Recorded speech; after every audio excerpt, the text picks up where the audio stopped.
overcoming fear and anxiety, gaining confidence, public speaking, better preparation and practice, the power of storytelling. All this and more. Welcome to the High Achievers Club.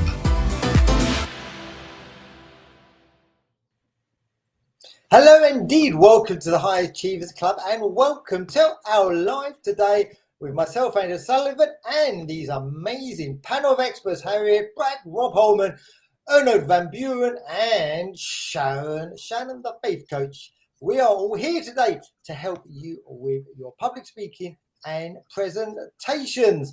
Yes, so we have a special thing. We are going to be talking about stage presence and how you can deliver it, but any questions you have as we're going through today's session, feel free to post them. We will address them live if we can. If not, we will certainly reply to you or indeed pick them up on our next live if you're catching us on replay. But while you're going through today's live, do check out the profiles of these amazing experts, see how they can support you and help you. You will be grateful that you did. But let's go straight in. We're going straight live now. We're going to go over to the one and only Harriet Bratt. Thank you. Thank you as always. Amazing, Andy. Thank you, Rob, Ernold, Sharon. And for anyone that is here watching with us live or, of course, comes back and watches the replay. As our amazing Andy, I went the wrong way. It flips it, right? Andy just said, today we are going to be talking all about stage presence. What is it? Does everybody have it? I'm going to tap into these amazing speakers and ask them about their stage presence. And also, how can we develop that presence? Would you agree, just with a show of thumbs up or thumbs down if you don't agree, that stage presence is something that can actually make or break a presentation? Mods, agreement or disagreement? We've got a couple of thumbs up. Erno, are you with us? Brilliant. Full house there of stage presence can either make or break your presentation. It can support it being either a success or a failure. And by failure, I mean something that you can learn from and go and improve on next time. So today, starting off with understanding what is stage presence. And perhaps some examples of other speakers out there that have great stage presence. So amazing panel of mods. Start racking your brains and think, which speakers appeal to me?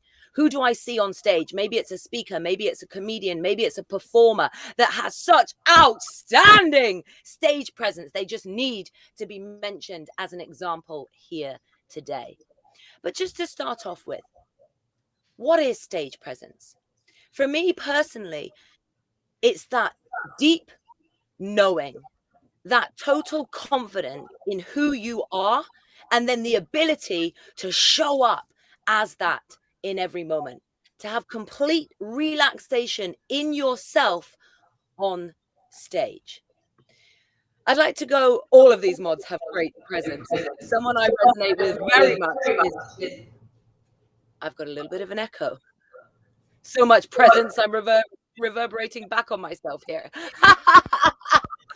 Someone in this room who I resonate hugely with and his energy and presence in a room. And I think it might be important to state the difference between energy and presence, but someone whose stage presence I massively admire, I'm going to come to first. So Rob, putting you on the spot, what is stage presence for you?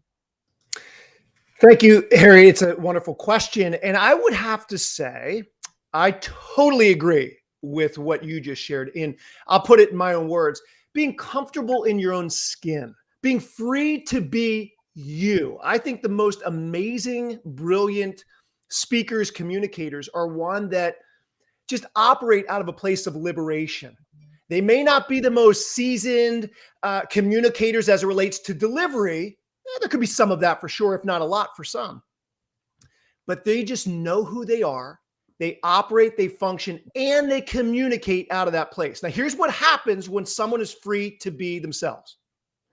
They begin wrapping their arms around the audience and start bringing them in. I also call this control of the room. Not an unhealthy, like top down, do what I say control. But when you are free and you're confident and comfortable in your own skin, whether you're humorous or inspirational, passionate, or perhaps analytical with your content and the delivery of that content, regardless of who you are and how you proceed in your communication, and you begin to wrap your arms around the audience, you have control of the room. And in control of the room, you become a facilitator of content and conversation. So hopefully what people are grasping from this conversation is the more liberated free you are to be you, the more you can serve your audience. And ultimately, that's what it's about. Back to you, Harriet. So true. And I'm going to come back to you in a moment, Rob, to just speak a little bit about the difference between energy. I think a lot of people see this high energy or maybe loud speakers, and they can confuse that with stage presence. And that's how we need to show up on stage. And actually, you can have immense presence with a very calm, softer way of speaking. So I'm going to come back to you to touch on that in a moment. But as Rob said, being comfortable in your own skin. And I know a question that Rob always asks is, when you're preparing your speech, you're preparing your presentation. And hello, welcome to Bill. And let's all just pause and take a moment in celebration as a mod family. Bill's daughter got married this weekend. We all say, congratulations. Oh, you guys are celebrate great. the Listen, love. this is all I can afford to eat and drink anymore. Okay, so the rest of my life is now coffee. Oh, you don't know how good that coffee looks right now. That coffee cup. Sharon, we appreciate your commitment for showing up on time without your coffee, but going to get it. Hint, hint, Bill. I'll be okay. Thank you, Harriet. I play. It's good to have you here, Bill. So, Bill, just to fill you in, we are discussing stage presence. And Rob was just sharing his definition of stage presence and feeling comfortable in your own skin. And something I was just taking from what Rob often shares to support us in that being present and communicating how we feel with the audience is to ask yourself, as you're preparing your presentation, what emotion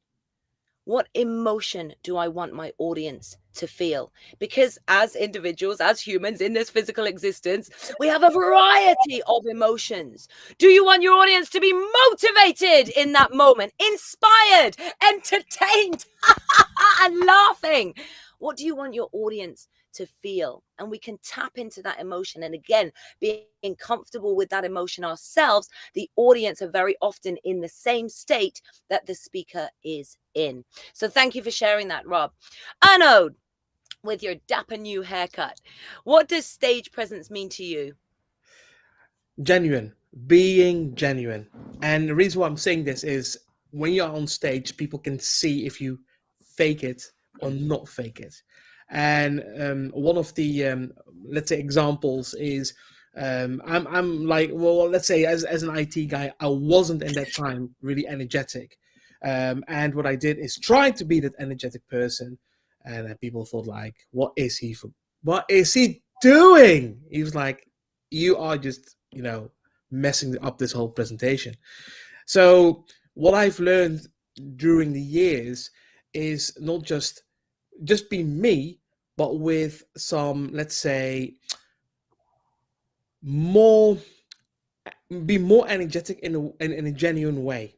So instead of like, being there and like, and then afterwards people are like, you just prepare yourself more for sending out that positive energy to your audience.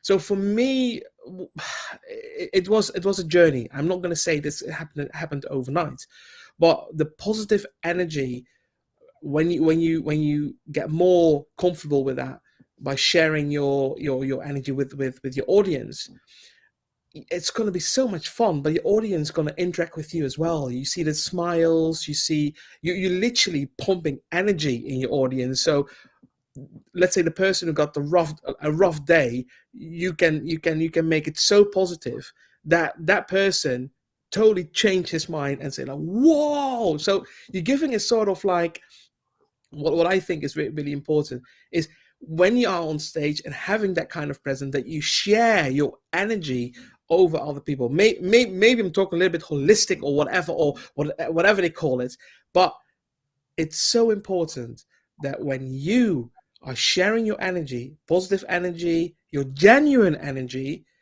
your audience is going to love that. But what happens is they share the energy with you as well. And this is what how you make the connection. And again, it doesn't matter what your background is, as long you share your positivity, as long you be genuine, believe me, you have your audience. They will listen, they will interact with their eyes and with their face or whatever. But the most important thing is that they're going to enjoy it. So yeah, for me, it's be genuine and being so damn positive. So yeah, back to you, Harriet. Beautiful, Ernold. And one of the things I love about being in this space with these experts is that we get to learn every time too. And for me, Ernold, that was such a new expression or a new way of wording how to show up with full energy that I haven't heard before, but actually makes so much sense. Genuine energy. Again, I alluded to it earlier and you just mentioned to it. It's so easy to think that showing up with energy means that you have to be perhaps like myself and Rob, arm gestures everywhere, bouncing around the screen. But that might not be genuine to your personality. And again, even in expressing that and explaining that, then Ernold demonstrated that, how many still feel Ernold's energy? You still feel that light. You still feel that positivity from him. And especially when you said, I tried to be myself. I went on stage, but I knew the audience were thinking, what are you doing? It might not have been in the same loud way that Rob and I say it or the quiet way that others may say it, but it was genuine energy for Ernold. It was true to him. So it came out with certainty and we received it in that way. So thank you, Ernold, for sharing that. I think that's a gorgeous term that I'm going to continue to use. I'll credit you for as long as I can remember. Genuine energy. So we all seem to kind of be on the same path here. Authenticity, confidence, and if anyone wants to add something different, please do. But generally being comfortable in your skin and relaxed as who you are and in the content that you are sharing. So let's jump a little bit quicker than I was going to into that next question. What is the difference between energy and presence? Andy, what is the difference between having great stage presence and bringing your energy? You can bring energy and by jumping around the stage, you can be energetic. But as Ernold was saying there, is it really you? Is it really genuine energy? And I think the key point is when you're present, when you're really present, and as in you're not in your head, you're present in the room, you're feeding off the energy of the audience, you're seeing, understanding them. For example, you're sharing and you're talking. Are they understanding you? Do they need clarity? Are they following along? Are there any questions? When you're really present, watching, serving, supporting your audience, I think for me, two things happen. One, I feed off their energy. I really do. I take it off them. When they're excited, they're getting more involved. I do. That's what I love, as we talked about before we came live, these in-person events where you're really involved with people. But you have to be present. So you're not in your head, you're there. And then that energy of yours comes out. Now, I've seen people who are not animated trying to have that energy. They copy other people. And that to me is not them being present and really focused on serving and supporting. They're acting. And I think that is a key part. Is, are we acting? Or are we being present, being genuine and being us? By being the latter, it's so much easier. It's more authentic and people will see that it is us. We don't want to be that people know me as a speaker. They know me as a person. But when I'm on stage, I'm somebody else. I start doing cartwheels around the stage. I start doing things that I would never do any other time. Then I'm an actor. I'm performing. So I like to be that. Take my natural energy, take myself. Maybe it gets increased, like maybe when I'm with my friends, when they're more energetic, I get more energetic. Feed off one another. Very much, Harriet, is being present and being in the room and with your audience at that time. Beautiful. So again, it's that key of being true to yourself, possibly enhanced, especially if it's a large audience, but only ever enhancing what is true to you in the first place. And I loved how you shared then, and this is something that could help everyone that's listening. Think how you are around your friends. Think how you're communicating in those environments. When you're sharing a story, are you animated? Do you get involved? Do you get more excited? Or are you somebody that is much calmer and likes to add observations in? So how do you communicate in those environments, and how can you bring that to your stage presentations as well? So Sharon, last but not least, Bill, I'm throwing a new question at you. Last on this topic, Sharon, for you, what is the difference between energy and stage presence? Yes, I love what everyone's saying and totally agree with everybody's perspective, which is generally the same thing we're saying. It reminds me of two politicians. One was, this was like back in the, I'd rather not say who they are. You guys can put two and two together, but it was around the 60, 70 time frame. And there were two major American politicians, and they were on TV and the radio. On TV, the one who was the most energetic, the most charismatic, came across as those things, high energy. And they were both saying some really great things. So the one who was charismatic had stage presence, big time, because his stature and the way he walked out, and his energy was there. The other one walked out with a limp. However, though, his energy was there as well on the radio. So he came across as more energetic on the radio, and had this debate been just on the radio, the one who was also high energy, but I would say more high energy than the one with stage presence, would have won. That's what he said. He would have won. So what am I saying? Stage presence is everything. And it's just the way we enter the stage, how we navigate the stage, how we move, how we attract people, as Andy said, how present we are, or we appear, I should say. And then, and high energy could be like, we're saying everything right. How are we coming across? How are we engaging the audience? How are we bringing them in? How do they perceive us? And sometimes stage presence and high energy can run really fluidly, because sometimes they can really be synonymous to some people anyway. So that is, to me, the epitome of stage presence and energy, if I made any sense today without my coffee. Sharon, in one moment you can absolutely be excused to go and grab that coffee. I'm actually on the way to an event in London, pulled over at a service station and ran in to make sure I had first Bill, and now you, Harriet. We're just warming you up, creating that suspense for when you do get it.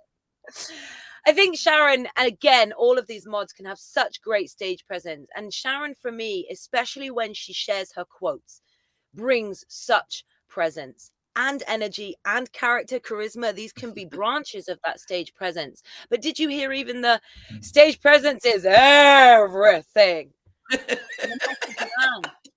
She's certain in it, she's confident in it, but she also has the grace and the confidence to pause and let that message land. So beautifully expressed and shared. Thank you, Sharon. So whilst you go get your coffee, Bill, beautiful, wonderful Bill, congratulations again to you. I'd love to ask, who are some speakers for you? Again, it doesn't need to be in your particular industry. It could be a performer, it could be a comedian, but who is somebody that gets on stage regularly, preferably to do presentations, that you feel has such great stage presence, and why? So Bill, and other speakers start thinking, because I'm going to come to you as well. But Bill, who do you feel has great stage presence and why?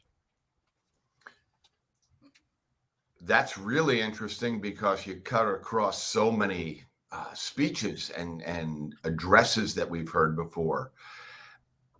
naturally, actors who have to give certain kind of deliveries are generally pretty good because they know how to put on the character of that moment. Or they just are better in front of people. They're not as nervous. So let me bring up two, and ironically, they're both named Bill. There was I would be hard pressed to put any American politician based on the heels of Sharon's comment ahead of Bill Clinton when it came to public speaking, especially in a town hall kind of a setting. And there is a incredibly amazing footage of he and George Bush one doing a town hall, and I think that the year was whenever Clinton first got, so 90, would he have been 90, 2000? Anyway, it was the first time they debated, and it was a town hall setting. A gentleman asked the question to the panel, and it was George Bush, Ross Perot, and Bill Clinton, so you can look that up. And the question was, how do you personally feel you're being affected by the slumping economy? And when George Bush got up, his eye contact was kind of all over the place. It was, he was uncomfortable with this particular question, but it was his turn to answer. And the gentleman in the audience, after listening for a little bit, pressed him on the question again. He goes, yes, Mr. President, but how do you feel personally about how the economy has affected you and the people you know? And he started getting a bit defensive about it and looking around, and it was super uncomfortable. Bill Clinton's turn.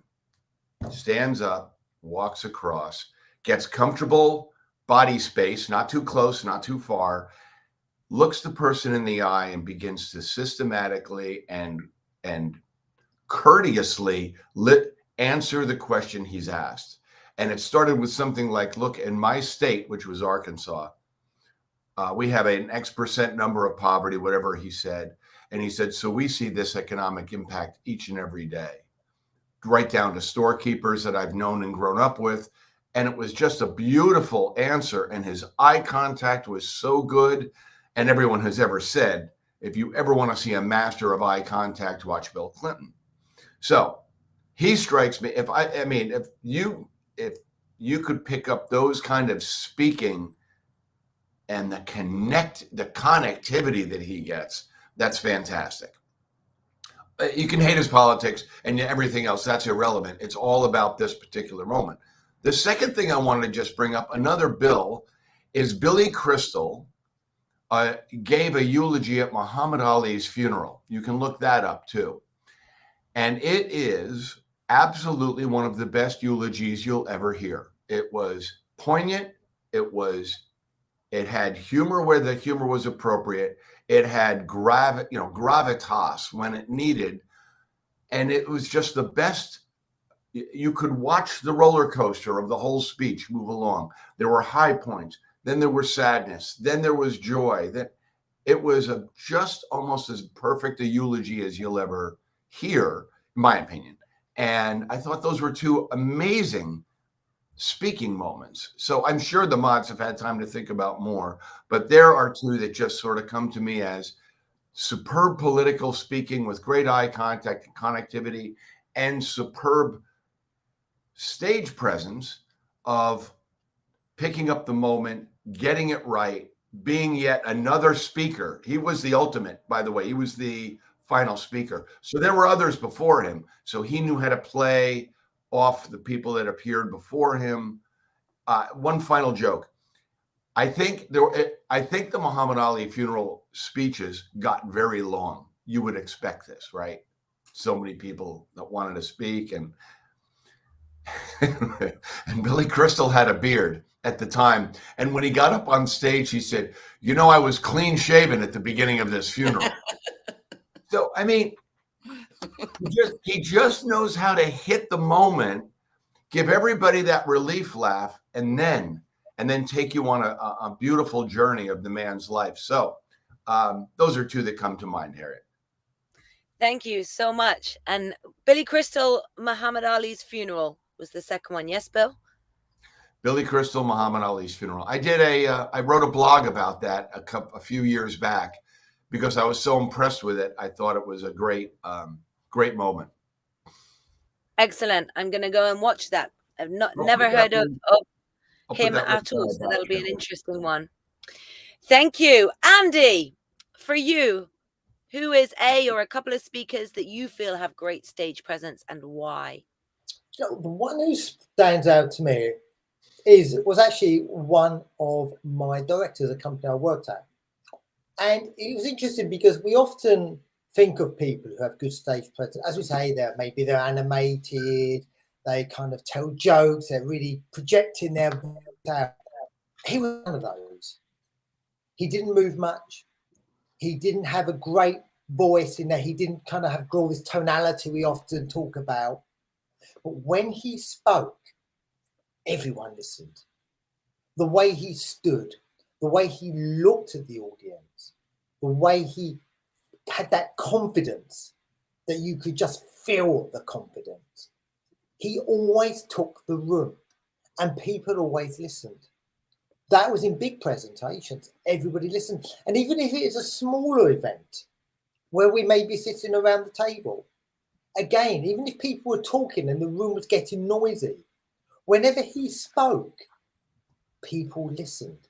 And it wasn't his title or anything like that. It's just the presence he had. He had the certainty and the belief in himself. He certainly had the knowledge, and we knew what he was saying was true. And I think the way he carried himself he had that belief, and he just kind of gave us that belief. And I think that is the key thing when we watch people speak. We want to believe them. We want to have faith and confidence in them. So he could do that, say, without moving much. So he wasn't trying to use up and down the stage and art, all these wonderful PowerPoint presentations, all the other things that speakers feel they need. Is by being centered, by being confident, and really caring that what he shared was adding value. And I think by doing those few things, he always commanded the room and got everybody listening, Harriet. That's beautifully said. And another key point there is really caring. When we really care about our audience and we're really there in that moment to serve them, more often than not, we have no choice but to be present. And with being present comes presence. Really nice example, and great to hear some different personalities and different ways of bringing that stage presence too. Rob, let's come back to you. Who are some speakers that stand out for you that have great stage presence and why? But just before we do, let's welcome from across the other side of the world, or for me anyway, over in Australia, hopping in on his kangaroo. Welcome, Stefan. Good to see you as always. Rob, who do you feel are some speakers that have great stage presence and why? Rob is muted. All right. I was going to say, because Stefan just popped in at that moment, it's only appropriate to say the one and the only. Stefan. There he is. So good to see you, my brother. So good to see you. Hey, if I would have had my mute button on any longer, y'all would have had too much fun with that. So I had to pop in, unmute myself. Hey, I do want to pick up to something, and then I will give you a couple of public figure examples, because I know Stefan loves those public figure examples. It is inside joke, everyone. Inside joke. Now, I will pick up on something that Andy said very briefly, because I think he's hitting on something so big. Whether it's a public figure or it's someone that's left a very positive impression or influenced us in a very positive way in our lives. I think someone that has great stage presence, room presence, whatever you want to call it. And this hints, and if not completely attacks the question you asked before, Harriet, which is, what's the difference between stage presence and someone just bringing the energy? You become your story. Like, I'm listening to Andy talk about that colleague of his. This individual, he was his content. In other words, he was his story. We can give messages, even wonderful messages, great messages, and impact people. It's a whole other thing to actually be comfortable in our own skin, be confident in who we are. In essence, we become our content. We become our story. So I just had to say that because Andy O'Sullivan got me going. Couple public examples that I do want to highlight. And they happen to be on the spiritual front, and they are worldwide pastors, traveling ministers, or reverends, call them whatever you want. One is the one and the only TD Jakes. TD Jakes, this guy just knows who he is. He knows his calling, and he's free to be who he is. He just is. And he knows when to bring the heat, and he knows when to slow down. Another person is, and I want to see if Sharon, if you knew who I'm talking about with this one. She is a traveling minister, all right? And she just says things straight up. And you know, like she travels all over the world. She mainly has female or women audiences. You know who this may be? I'm putting you on the spot now. Okay. Let's see. Come on now. Just checking Google. I'm gonna open it up to some other people with this one. Anyone know? Lisa Nichols popped in at first, but then I can't think of her name. Okay. Van Zelidi. It's like quite a complicated, fun sounding name is what I'm trying to get out right now. No, Did that's you say okay. she was Go ahead. I'm going to give you one more guess there, Sharon. she's an evangelist? Yeah. Real Talk Kim? No. Kim Parker? These are wonderful guesses. I want to keep the guesses going. Yeah. No. Christina Kane. Have you guys ever heard of Christine Kane? Yes. Okay. And she's just, again, another individual. I mention these names whether people know them or not. Look them up. Yes, big time. Christine Kane, TD Jakes. If you study them, regardless if you believe what they believe, but study just what they're sharing and how they are sharing it. Yeah. They're coming in and out of a deep place, y'all. They have become the story. They become the message. It's like the Book of Eli, okay, with Denzel Washington. You know, the book isn't something that Denzel just carried around. At the end, he became the book. We need to become the book. Back to you, Harriet. Thank you, Rob. And thanks for the fun guessing game. Now I'm slightly distracted trying to remember the name I was thinking of. But such a key point there as well. And I love, this is one of the reasons I wanted to ask this question for those that are watching and for us here to start picking up and learning about different speakers. Who out there can we go and watch? Start finding people that you're similar to and that you resonate with. What can you learn from them? Not to go and copy, but to be able to model and modify as your authentic self. So I'd like to take a moment to go around our speakers today, and I'm going to put them on the spot just a little bit, not like crazy. I'm not putting you on a firewalk right now. It's okay. But just put them on the spot a little bit and just to reflect on your speaker journey, your stage presence, and perhaps even Stefan as a performer, not just as a speaker in this amazing space, but as a performer too. And just think, what would I give myself out of 10? For stage presence? What would I give myself out of 10 for my stage presence and why? And then just to support again our audience, because listeners will be able to relate to what we share, what can we do to improve that? How can we support our stage presence? So whilst you're all just having a think about that, I'd love to welcome again Stefan to our group. Today is all about stage presence. Does everybody have it? Is it something that we can all grow within ourselves? But most importantly, at this stage, Stefan, what is stage presence for you? How would you define stage presence? Wow, I was fully prepared to answer the previous question, and now you just throw me the next thing. Well, I'll answer two things at the same time if you want. Ernold, you may come back in half an hour or so. I know it burns under your fingers to mention it. I know it. If you wouldn't mention it, you wouldn't feel good. So I'll do it for you. For me, a 9.5 to answer your question. and I will forever be a 9.5. I will never reach 10, but I'm a lot more present on stage, because that's what the word means. It doesn't mean show-offy. It doesn't mean, thank you, Ernold, much appreciated. You may now put that phone aside. I would never, I hope I will never have you in the front row, but if so, man, it would be fun. And trust me, it would be fun on my side. But Ernold just has to do that every single time.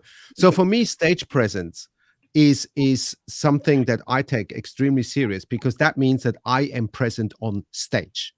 And my presence means that I'm reading the audience, that I'm reading the energy, and I'm flowing with it.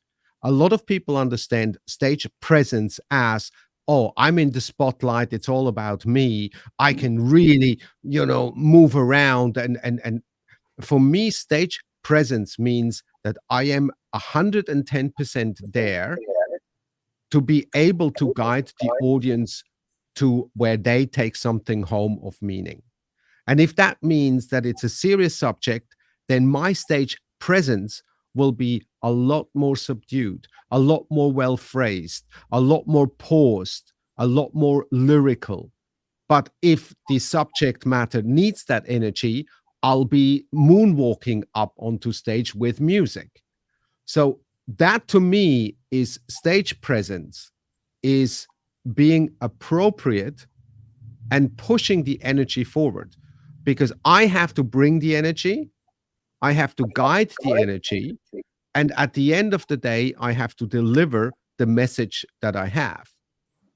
And if my content is amazing, but my energy, my awareness, my presence is not there, the audience will hear beautiful content and fall asleep.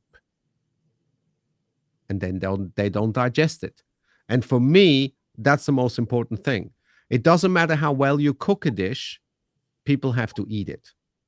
And then they will take it home in their stomach. So I don't care how many hours that you stand there and do your thing. Nobody cares. But how does it feel afterwards when you have a full tummy? When you take something home, you will go back to that restaurant. 9.5. Wow. Anybody else hungry now? And just because I know that you love Les Brown, Stefan, we've all got to be hungry. Why do you think I've had to throw that in? Why? Why do you think? And by the way, to answer your first question, for me, Simon Sinek, Ricky Gervais, Robbie Williams, just to take people that you would usually not look at as, or especially like Ricky Gervais, Robbie Williams, these are people have impeccable timing. They vary their voices. They really grab you and take you into their story, even though they're on the comedic side. But if you take the comedy out of it and just analyze what they're actually doing with their timing, with their voice control, with their speed of speaking, with their tonalities, it's masterful. I mute. Ernold, you may stop the timer.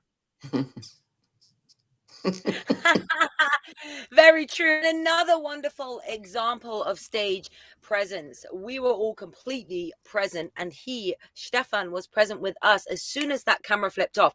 Might have been thinking about a different question to answer, but instantly allowed himself time to think whilst having a joke, having a conversation with Ernold, with this space, getting us all feeling good whilst he could think of the answer to the question, create a beautiful moment, and then be able to continue sharing. So another wonderful example.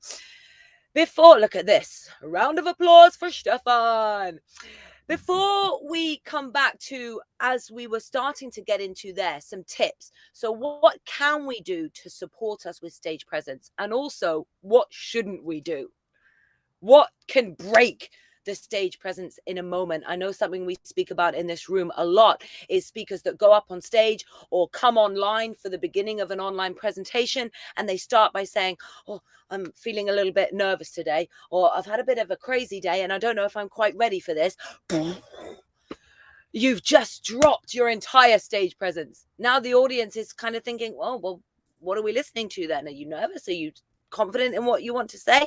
We've already lost that key moment of capturing attention, building connection by saying that we feel nervous and we're not ready. So for me, that's a top tip of what not to do when developing stage presence and that connection with your audience. So we'll come back to those tips to support our viewers and our listeners. But first of all, our mods. Checking into ourselves as experienced speakers and being really open to where are we? Stefan's at a 9.5. Where's everybody else out of 10? What do you do well that can be a positive tip and support others? And then what do you need to improve? What are you aware of that's a little bit, if I was in complete flow and really mastering and confident in all I do, then I would improve this area. So I'll kick it off. For me, I feel that my stage presence at the moment is about 8.5. Listening to Stefan, I think, hey, unleash more warrior, go higher.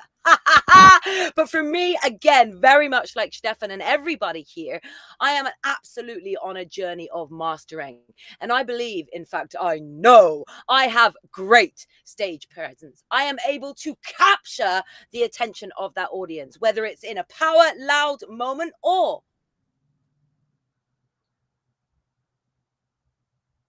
it's just in a moment of silence, a pause. Maybe it might even simply being sat still, waiting for the room to settle and stop talking. There can be great certainty in silence. Silence can capture great attention too. So those are the things that I do very well. The thing that I would like to improve on that will take me up to that 9.5 and continuously expanding after that. Every so often, and I know this will be hard to believe, panel, every so often, I get a little bit too excited. So I'll be in the middle of sharing, purposely presenting, purposely ignoring what the audience just said in that moment there, panel. And I will be so excited and so passionate about what it is that I'm delivering that I'll be in this loud voice and I'll start getting faster. And I'm so into the moment that I don't realize that my audience is actually so overwhelmed right now. So I have to bring in that awareness, pause, and start again. So for me, it's about bringing my high Harriet energy, but also being able to ground that and not stay in that high energy. Or should I say that because I believe that you can be still and have very high energy. I'm not moving or being, as Ernold just put in the chat, so loud all the time.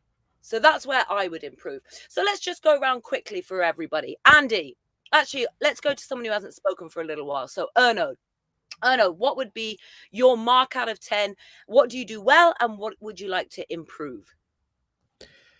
What I do well, I can give you a whole list. Do you have another 2 hours? Oh, no. That's something for Stefan, not for me. Right. Let's say what I want to do well is being, let's say, self-confident, be confident with what I try to share, be more clear on what I try to present. Let's say what the way how to communicate. That is, these 3 points are, well, I've quite improved on, and getting a much better. What I try to improve, well, I have to say I haven't done much physical public speaking for the last 2 years. And I let's say a couple of weeks ago, I did it again as a staff meeting, and I felt that I lost a little bit of confidence because I do a lot of things online now. So I became more confident online than I was before, and now it's the opposite. So I'm less confident on stage and more confident online. So I need to improve that to make that both more confident. Let's say both confident, not just one or the other. And another thing to improve, and that's something that is totally different, but I just want to speak in more languages. So I've done public speaking in English almost all my life, and when I do it in a different language like Dutch or German or Spanish or French, I'm not that confident. And the thing is that it's quite hard because you also need to, be a bigger communicator. So 2 points is I want to improve is to speak in different languages, to become confident, not just in one, but in both. So it's hybrid. And the good point is, became a better communicator. Back to you, Harriet.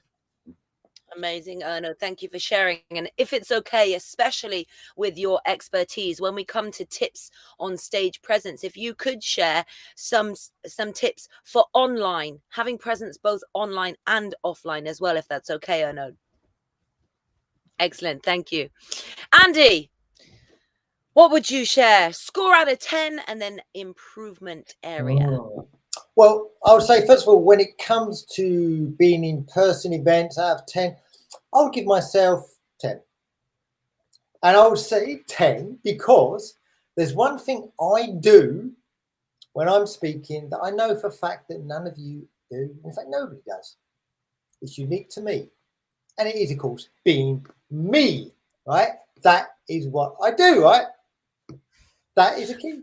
Now, it may seem a strange thing to say, but so often, as mentioned, people try to be other people. They decide they're going to be Les Brown. They're going to be Anthony Robbins, Stefan's favourite. Whatever it is, they try to be other people. Even managers, other people they see, right? And you think, who is that? And there are some very big names. I've seen them. The person I know off stage, the person I know on stage, they're not the same.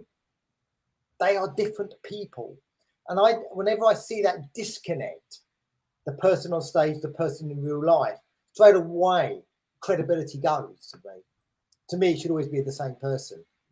You should always be the genuine, not the actor, not copying somebody else. Now, I say I'm 10, but obviously there's always areas that we can improve on. For example, online meetings, I think I can be a bit distracted with my hands. I keep doing that all the time. I keep using them too much. Sometimes I try to hold them like that to stop myself keep doing this all the time, right?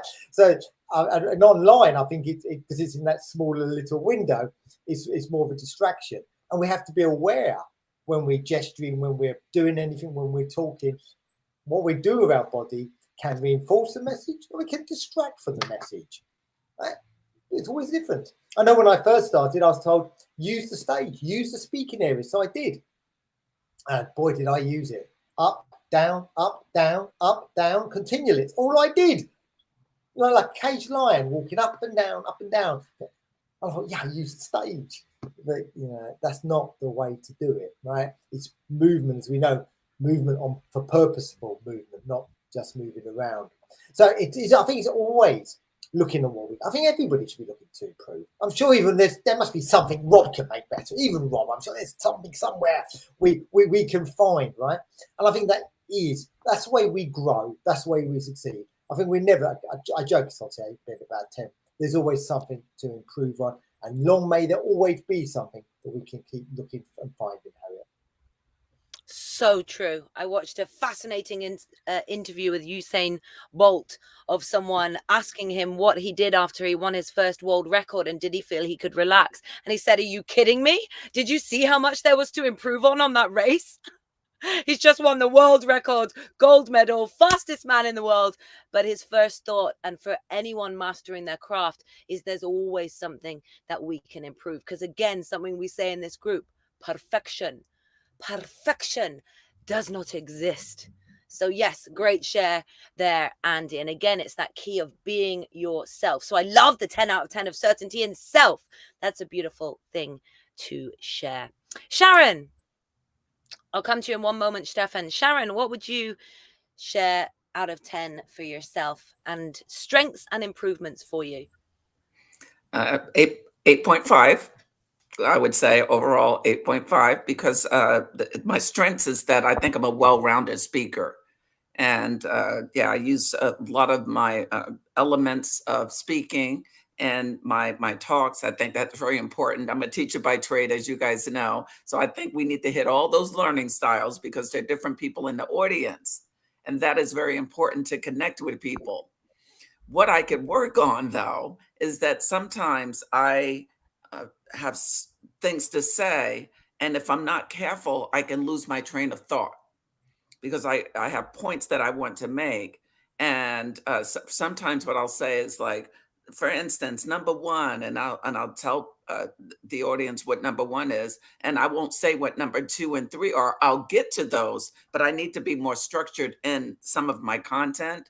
So I stay really in the zone there, because I can tend to go off a little bit and then have to come back, and I can get a little distracted. Maybe people don't know it, but I will know it. So I need to get really more disciplined in that area. And sometimes discipline is a great thing, but we have to be very careful with it, because it can really box us in. Or maybe discipline is the wrong word. Maybe regimented and more technical could be really touchy.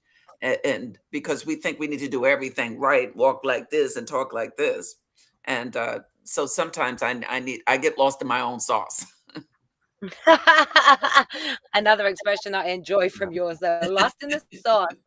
I think you said something really important for everybody there, just to pull out and remind those perhaps that are new or at the beginning of their speaker journey, is that the audience don't know what you're going to say. So you don't need to pressure yourself for it to be word perfect. However, in the context of what we're talking about, Sharon's got such a beautiful point there, because if we're distracted in our mind about thinking about what we have to say, as all of this panel has been saying, we're not present in the moment with the audience. We're not in flow there with them. We're thinking and trying to pull back to where we are. So allowing ourselves to stay in that calm, relaxed yet confident state of mind where we can deliver effortlessly and easily, especially with experience. Stefan, I think you wanted to add something on after Andy had finished there. Yeah, I just wanted to congratulate him to have the courage to say 10 out of 10, because I was about to say the same thing. And then I put exactly what you then said, Harriet, the Usain Bolt or any sports superstar analogy to it, that we are running after our own personal best. And that's why I then said, I'll put it to 9.5. And that has nothing to do with arrogance or believing that I am oh so good, but with the simple fact that when I am on the track and I'm running, I have no influence of anyone else, and I cannot be faster than I can be on this very day. Tomorrow might be better, but today, the only way to deliver is to run my personal best today. And that means I need to bring my confidence, because otherwise I'm doing a disservice to the audience. So if I don't bring 10 out of 10, that's all I can today. That's all I can.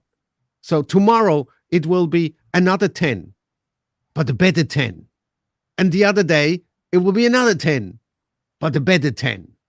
And the only reason why I put myself to 9.5 is not because I think I'm so good, but I bring myself 100%, but I know I still have to improve. But I just wanted to say thank you, Andy, for having the guts to say 10 out of 10, because what we all are, we are all creatives. And what do creatives have deep in their heart? Self-doubt. We would never honestly say we're the greatest, because that is arrogance. So for him to having the guts to say 10 out of 10, I had to jump in and say, thank you, sir. I go on mute. I'd love to add to that. And I think always is fascinating when you do exercises like this, right? Whenever you do give yourself a mark, 1 to 5, 1 out of 10, 1 out of 100, there starts to be that like, well, what do other people put? And I wish I'd put that, or hadn't put that. And I think first of all, it's just so important to remind ourselves that that score, and not only the score, the reasons behind that score will have been different for everybody. So whenever you do this exercise for yourself, there isn't a right or wrong. There is just what is true for you. And especially with what Stefan just said there, I would say for any speaker, especially as before you're going on stage, yes, give yourself that 10, be in that high level of energy, trust yourself, know who you are, walk on stage and deliver. But also have that openness. Again, we've all scored in different ways here. There's no right or wrong, but have that openness to go, well, actually, I could improve here, here, and here. And therefore, I'm going to put myself at a 6 or an 8.5 or a 9.5 or whatever it is, no right or wrong, but just an honesty to you. Because I agree with Stefan. There's times where I could walk off stage and do walk off stage going, thank you. That was fire. Don't ask me to repeat what I said because I have no idea. I was in flow. I absolutely rocked it. Yes, yes, yes. Thank you. Still areas I could improve, but so proud of executing, as Stefan said, being true to self and being your best in that moment. But then there's other times, especially for those of us that are aspiring to become professional or globally renowned speakers and make a massive impact, where you will say to yourself, you have a standard, you know who you're becoming, you're excited in developing into who you are going to be. And you're proud of who you are, you're confident in who you are, but you're excited to that level that you're growing to. So there's never a right or wrong. There's just an honest reflection for self on where you are and where you're moving forwards to. Rob, what would you give yourself out of 10? And what can you improve? What are your strengths and what can you improve as well? Oh my goodness. This is bringing me back to grade school, and I did not like the grading system, trust me. So can I like redefine what we're doing here a little bit, at least for my benefit? Can I give a pass fail? I used to love you're either passing or you're failing. There's no room in between. I believe I'm passing. Sometimes I believe I'm passing with flying colors. Other times not as much, but I'm passing. I'm just saying I'm passing. All right. One of the things I think I am passing with flying colors with is I'm free to be me. And I love to have a lot of fun. And I think people pick that up. Stefan, would you agree? We love to go back and forth. We love the little bantering. We love the chat room in here, right? I mean, look at what you're saying about me right here in the chat room. Anyway, I have no idea what you're saying. I know. I'm No sorry. one else does either. No one else does either. So I am comfortable and confident in my own skin. But Harriet, like you, I can tend to overwhelm people just a little bit. When I get going, and I can get going, sometimes I don't keep in mind the introverts in the room. Okay. I need to be mindful that not everyone's an extrovert. Not everyone's an extrovert of extroverts like me. So I'm going to get real practical with you. Something that I am not only learning, but I'm learning to take action on is towards the beginning, not the very beginning, but towards the beginning of my talk, whether it's live or virtual. I will oftentimes say very explicitly, there are some in this room that are going to be a bit more introverted, and there are some that are going to be much more extroverted. I hope that through our engagement within this conversation today or tonight, that I'm going to appease both of you by doing certain things. And then I will demonstrate that throughout. I'm improving on that. I'm far from perfect, but nonetheless, I'm on a mission to grow, improve, and develop and mature. Back to you, Harriet. Nice. The little hashtag sign there, grow till we go. And again, it's so funny. Rob went with, I'm just not going to give a mark out of 10.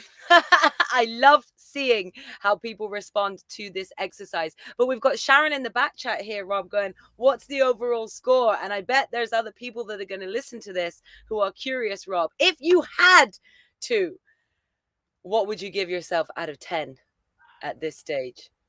8.9. Wonderful. Thank you. Stefan's there like, oh, really? He's gone there? No, Thank you it's a for sharing. It's this thing of if you would have to. This reminds me of those school moments when someone said, well, if you would have to take one person to an empty island, who would you take? I said, I don't go to that island. But if you would have to, it's like, I'm not going. But if you would have to, who would you pick? Like, I'm not going. So I love Rob's answer. And I love the fact that everybody gives such different answers, because that shows that what Andy said, what everybody else said, personality. And Rob has just proven that yet again. And you do that so beautifully, Harriet. Isn't that awesome? Sorry, I shut up. No, I am always intrigued by the wonderful different perspectives that we all have. Bill, last but not least, no pressure on how you answer this question. What would you give yourself out of 10? What is something that you are proud of, that you do well, and something that you could improve, that it can also give our listeners some benefit and value? The advantage of batting cleanup on this is that you get to listen to everybody's answer and then formulate one that you hope is going to be the right summary of all this. So there's a lot of my brain that wants to embrace the Rob pass fail, but I recognize that we're trying to score ourselves. So let me talk about the things that I think I need to improve on as I speak, right? I just watched a video of one of my presentations only a couple of weeks ago. And while I got a lot of compliments and a lot of engagement and all the things that we generally check off the boxes on, I discovered something that was my own tick, and it's an interesting one. I interrupt my own sentences with the next thought. I'm halfway through a point. And you know when I do this, and then, okay, here's the thing you have to, okay, look, and I have to stop that. And I know what's happening. The brain factory, it's doing the old Lucy show, look it up. And the chocolates are coming out so fast, there's no way to gather them up well enough. And instead of editing myself and instead of holding on to that and just taking a minute, take that moment, process where your brain's going, but just keep it in the corral until you're ready to go. They find their way out of my mouth. And sometimes when I do that, it's fun and engaging for people because they think the thought I've interrupted with is important enough to interrupt myself, if that makes any sense at all. But as I watched myself, I didn't like it. My brain was processing just fine, but I can see how ears in the audience would be thrown off by that. And I have discovered it, and now I'm making a very conscious effort to finish those thoughts. No matter how interesting you think your next one is, I don't let myself interrupt that sentence. At least I'm trying not to. So that's something I've discovered. I guess if I'm going to throw a number, I'm going to throw an 8. I feel like when I think of the superb speakers that are out there, and not trying to copy them, but when I think of the characteristics, we talked earlier about Billy Crystal, Bill Clinton, the evangelists that Rob mentioned, I really feel like I'm a good distance away from those folks. Now, I think I'm probably doing higher number of being myself to Andy's great point, but I think I'm going to give myself that 8. I think there's miles to go to really get, into that really elite kind of a feeling where you've got it always and you've missed nothing and you're just doing it. My effort is always a high one. It's always probably a 9.5 to 10 on the effort, but my result, yeah, there's room for improvement, and I'm looking forward to making that improvement. That's why we gather here. That's what's exciting about the journey as a speaker or with any skill. Thank you. And just everybody, thank you for sharing. I think we had not only some interesting responses, but some interesting responses to the responses during that, and got to learn a little bit more about each other. And for me, what I wanted to be really clear in this exercise, or should I say after we'd done this exercise, was to share with everybody that might be listening later on a podcast or watching the replay, is to share that, jokes aside, every single one of these speakers shared there was something that they could improve on. It wasn't about how much do we love what we do, how passionate are we, how much do we care, how much energy do we give, how much effort do we put in. It's how do we reflect upon our stage presence right now as a speaker. And Rob's got 20, everybody here has got so much experience as a speaker, yet without the jokes. Andy said 10, but he also made it very clear at the end, I still have things and areas to improve on. And he shared some of that. So that's what I'd like for everyone to receive. For those of you that might be thinking, I don't have any stage presence, I don't have confidence. You know, if you were to score yourselves out of a 10, you might say 0 or 1. And by the way, it should always at least be a 1, because you always have something. Yes, there might be a wide range of improvement, but you never start from 0, because you always have something. So whether you're putting yourself at 1, 2, 3, 5, 6, 7, wherever you put yourself out of 10, first and foremost, there is no right or wrong. That scale is only true to you and how you interpret yourself and perceive your standard that you'd like to get to. What's your 10, right? Our 10 might be different for all of us. So it's a process to reflect, be honest in your journey, but to see these experienced, amazing speakers that have great presence are all sharing ways in which they can improve their presentations, improve their delivery. They're mastering the journey. So give yourself that path, that progression, and that journey too. Some tips, some tangible tips before we wrap up. Not very long left, 5 to 10 minutes left of this live. So some tangible tips that we can take away and implement to support with stage presence. So I'm going to come around and just get one tip. It can be a do or a don't. It is totally up to you. There is no rules on this one. And I promise, Stefan, I won't say if you have to. But a tip, do or don't. How can we improve our stage presence? We've made very clear from every single mod here that the best way to bring stage presence is to be truly present as yourself, as your authentic self, and to bring back Ernold's wonderful terminology earlier, to bring genuine energy, genuine caring energy in each moment to your talks. So going around, I know I'm kind of in the middle top, but we'll go Rob first, because I believe you have to shoot, and Sharon. So Rob, Sharon, Andy, Erno, Bill, Stefan, with your final do or don't for stage presence. So Rob, over to you. First off, Harriet, thank you for an amazing job today in guiding our time together, hosting. You are just fabulous. You're bringing out the best in us. Thus, we can best serve the audience, the hearers, the viewers. So thank you. I will say this. It's a do. Do view yourself more as a facilitator of conversation and less as a pure lecturer. When we facilitate conversation, certainly we're going to spark conversation and we're going to stir the pot and but as we facilitate a conversation, it gets people thinking. It gets people interacting. Thus, an opportunity for people to become the message that they're experiencing. All right, back to you, Harriet. Thank you, Rob. Beautiful share. Sharon, over to you.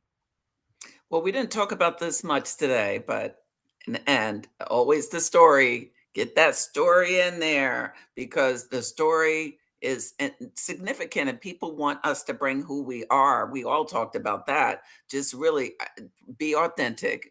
Bring your secret sauce and your special seasoning. And I'm telling you, people will resonate with that really well.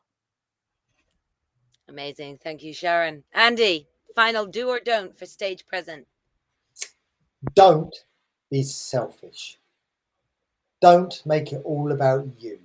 Worried about what could happen to you, what they're going to think of you, how you're going to come over, etc., etc. Making it all about you. If it's all about you, you're being selfish. You're not giving them the presence, and therefore they won't receive success from giving up their time, which they're never going to get back, listening to you. So stop being selfish. Focus on your audience, and then everybody will have more success, Harriet. So true. And just very quickly, with a show of hands, has anyone heard a speaker say, this is absolutely not about me, and then proceed to talk about themselves? Yeah. Has anyone experienced that? Yeah. Yes. But we notice it even more. Like by saying that sentence of, I'm not going to make this about me. This is not about me. As soon as you go into story, you've kind of given your audience the opportunity to go, well, it sounds like it's about you. So again, a great tip there, and something that can really knock stage presence. So make it completely about your audience. full focus, love, and care into who you are speaking to. Powerful tip. Bill, I lost my positioning on the screen there. Excuse me. I think it was Ernold, but I'll be happy to pass it off to Ernold after Yeah, me. Just my like mistake. skip me every time. I got you, Ernold. I got you, my brother. This is one we haven't really talked about much, and I always try to find something a little new. Here's a do. Give your audience a certain level of expectation at the beginning about what you want from them. Okay? There's nothing quite as depressing to me than the person that talks for 15 minutes and then goes, what do you think about that? And let's talk about that. And then the audience is dead and they've been just talked at for 15 minutes. And then you expect to have engagement, or you expect to have someone to put their hand up. By setting expectation, and you can do that up front by doing a quick poll right off the bat, or the stand up and do this, anything to just physically get them involved, and then say, I'll be asking questions as we go through this, and please don't hesitate to share with your colleagues. This is how we learn together. It goes to Rob's facilitation a little bit. I think that gives the audience a break. It lets them know, I think I know what I'm in for the next 40 minutes. And if I have to stand up and leave right now because this is not my cup of tea, that's all right. But the people that are there get the benefit of your expectation and leadership. And I think that will make engagement and talking with them as the presentation goes on a lot more possible and certainly more successful than it would have been if you just start for 15. You have 20 minutes of talking, and then you say, now I'd like to discuss this. Who has thoughts on that? And everyone is in another space by then, right? So give your audience a sense of expectation and then act on it. Harriet? Great tip. Another one to write down. Yes, let's go straight to Ernold. Hey, so Harriet skipped twice, or just let's say she asked a question, but not to me. Now this is my don't. Don't take things personal. Even when you're on stage, things happen. People could blink. People can run out of the room. People could whatever. Even if you're in a panel, things could go wrong.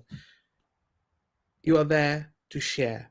Nothing has been attended. Nothing has been personal.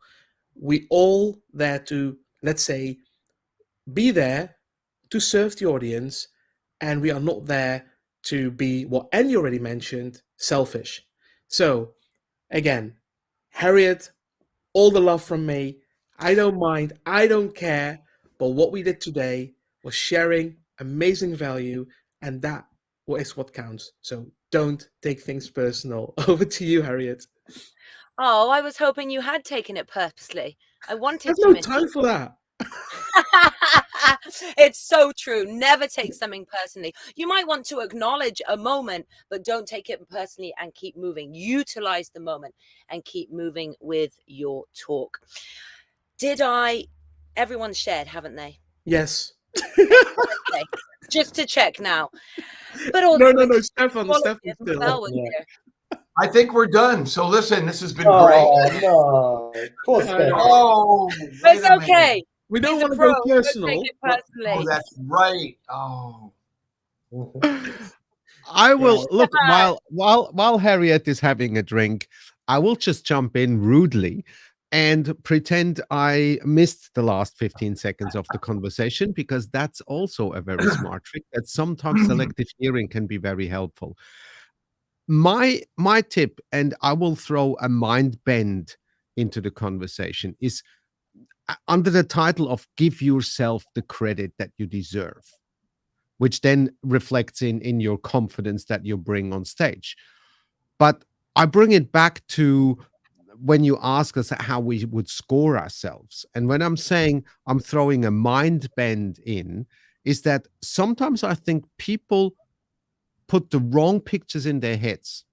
And the example that I always make is that if you have a family and you look at it as if it's a yummy cake, and you have to cut pieces, well, now you have to decide, how big of a love piece do I cut for my first daughter oh, this is so much cake left. How much do I cut off for my second daughter? How much is left?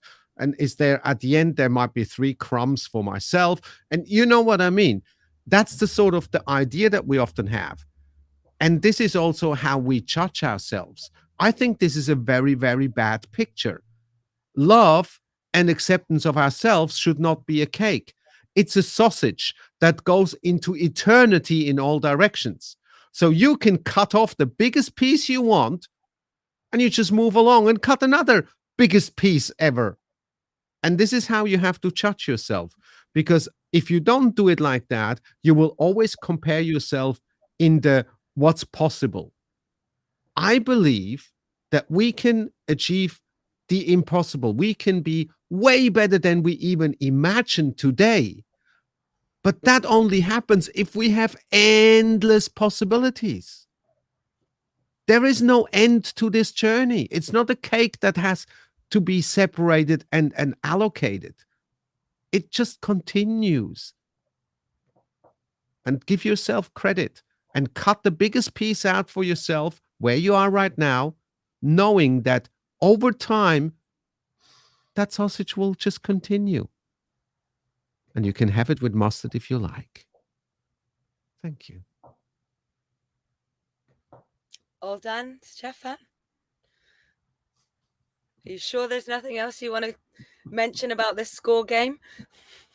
Feel some good passion here. Again, for each of us to take, as is anything in life, create your perspective, trust yourself in how you are doing this. And my final 2 tips, one do, one don't, very quickly. I was blessed to have been invited to a leadership conference in Croatia over the last 5 days. And there were 30 transformational leaders, speakers, mentors, coaches from around Europe in this space. And I was invited to speak. And absolutely beforehand, I got that moment, right? I mean, don't get me wrong, Stefan, there are times and places where I've got the full sausage or cake or 10 out of 10, 100 out of 100, whatever we want to call it. But just being transparent with myself in this moment, this feeling came in like, oh, you know, who am I to speak in this room? But thankfully, because of this room, because of my experience, because of everything we talk about, I took those breaths. I focused on the audience. I knew I was there for a reason. I know I'm an outstanding speaker. So I leant into that state of mind and went in focusing at the audience. At the end of that presentation, the room erupted. Instantly, there was so much praise and feedback in a supportive space of saying, Harriet, you are world class. Harriet, you have such outstanding stage presence, which is one of the reasons I want to share this story today. I firmly believe the reason that came through, yes, was because of mastering the craft, because of practice, because of showing up truly as my authentic self, as has been said here, with genuine energy.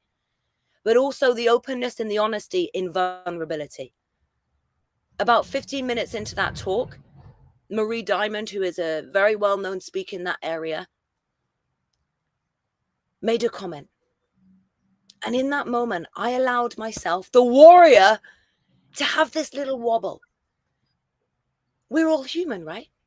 I allowed myself to receive this and feel overwhelmed at this wonderful room. But thankfully, is about leaning into the authenticity of them. Are we losing Harriet? She is frozen. Oh, the warrior has frozen on us. Wow. And what a freeze too. What is just, isn't it? So this is what happened when Stefan talks. Look, Harriet. Oh, what's that? Have we Let's all do this face right now. Oh. So maybe we will not know what that was. What that thing. Oh, hang on, Harriet's coming back in. All right. Is Harriet back? Yay! Are we good? Yeah. This was the face freeze, just so you know. Oh yeah, that was with closed eyes.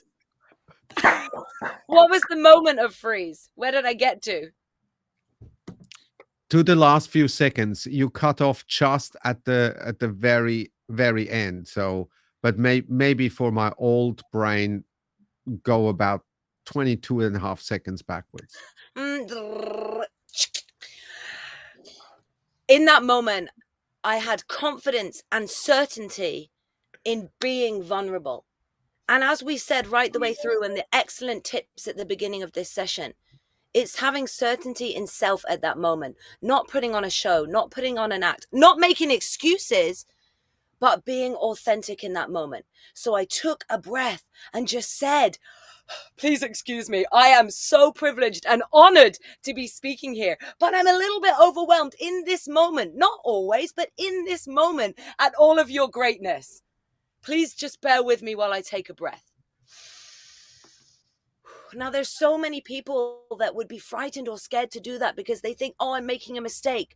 Oh, stage presence is affected, whatever it might be. No, stage presence is being true to yourself in all moments, grounding yourself, bringing certainty. So being able, even in a moment of fear, a moment of overwhelm, and that's why I think it's so relevant for everybody listening.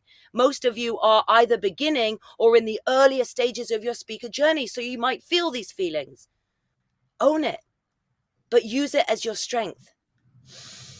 Take that breath, ground yourself again, and then keep going.